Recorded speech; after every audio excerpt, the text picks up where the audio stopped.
पंतप्रधान नरेंद्र मोदी यांनी शुक्रवारी 13 मार्चला पंतप्रधान किसान सन्मान निधी योजनेचा 22वा हप्ता वितरित केला।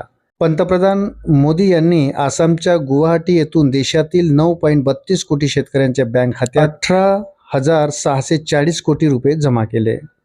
त्यामुळे गेल्या काही दिवसापासून 2,000 रुपयाच्या हप्त्याची वाट पाहणाऱ्या शेतकऱ्यांना मोठा दिलासा मिळाला आहे। पंतप्रधान मोदी यांनी यावेळी सुमारे 19,480 कोटी रुपयाच्या अनेक विकास प्रकल्पाचेही उद्घाटन करत ते राष्ट्राला समर्पित केले। या योजनेअंतर्गत आतापर्यंत 4,09,000 कोटी रुपयाहून अधिक अर्थसहाय्य शेतकऱ्यांना देण्यात आले। आता या योजनेचा 22वा हप्ता जारी झाल्यामुळे एकूण वितरित करण्यात आलेली रक्कम 4,27,000 कोटी रुपयाहून अधिक झाली आहे। ज्या पात्र शेतकऱ्यांनी ई-केवायसी प्रक्रिया पूर्ण केली असेल आणि या योजनेसाठी लागणारी सर्व आवश्यक कागदपत्रे वेळेवर सादर केली असतील तर त्यांना हा 2,000 रुपयाचा हप्ता मिळणार आहे। या योजनेअंतर्गत अर्थसहाय्य थेट शेतकऱ्यांच्या बँक खात्यामध्ये हस्तांतरित केले जाते।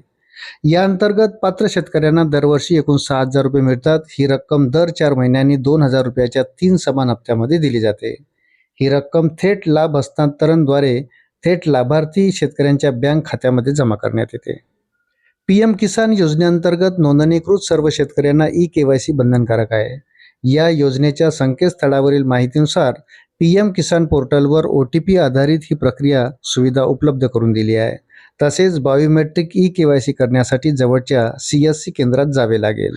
अशाच प्रकारच्या नवनवीन अपडेट करता व्हिडिओला लाईक आणि चॅनलला सबस्क्राईब जरूर करा। धन्यवाद।